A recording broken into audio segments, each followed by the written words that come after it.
YCP పాలనలో సాగునీటి వ్యవస్థ నిర్వీర్యం అయిపోయిందని ఏపీ నీటిపారుదల శాఖ మంత్రి నిమ్మల రామానాయుడు విమర్శించారు.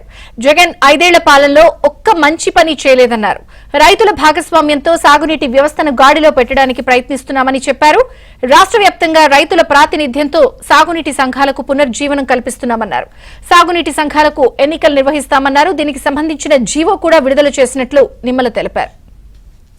సంవత్సరాల వైఎస్ఆర్సీపీ పాలనలో నిర్వీర్యమైపోయినటువంటి ఆ యొక్క సాగునీటి వ్యవస్థనంతా కూడా మళ్ళీ గాడిలో పెట్టాలంటే రైతుల భాగస్వామ్యం అవసరం అనేటువంటి ఆలోచనతో చంద్రబాబు నాయుడు గారి యొక్క నిర్ణయం ప్రకారం ఏదైతే ఈ యొక్క సాగునీటి సంఘాల ఎన్నికలను నిర్వహిస్తూ జీవోను విడుదల చేయడం జరిగింది.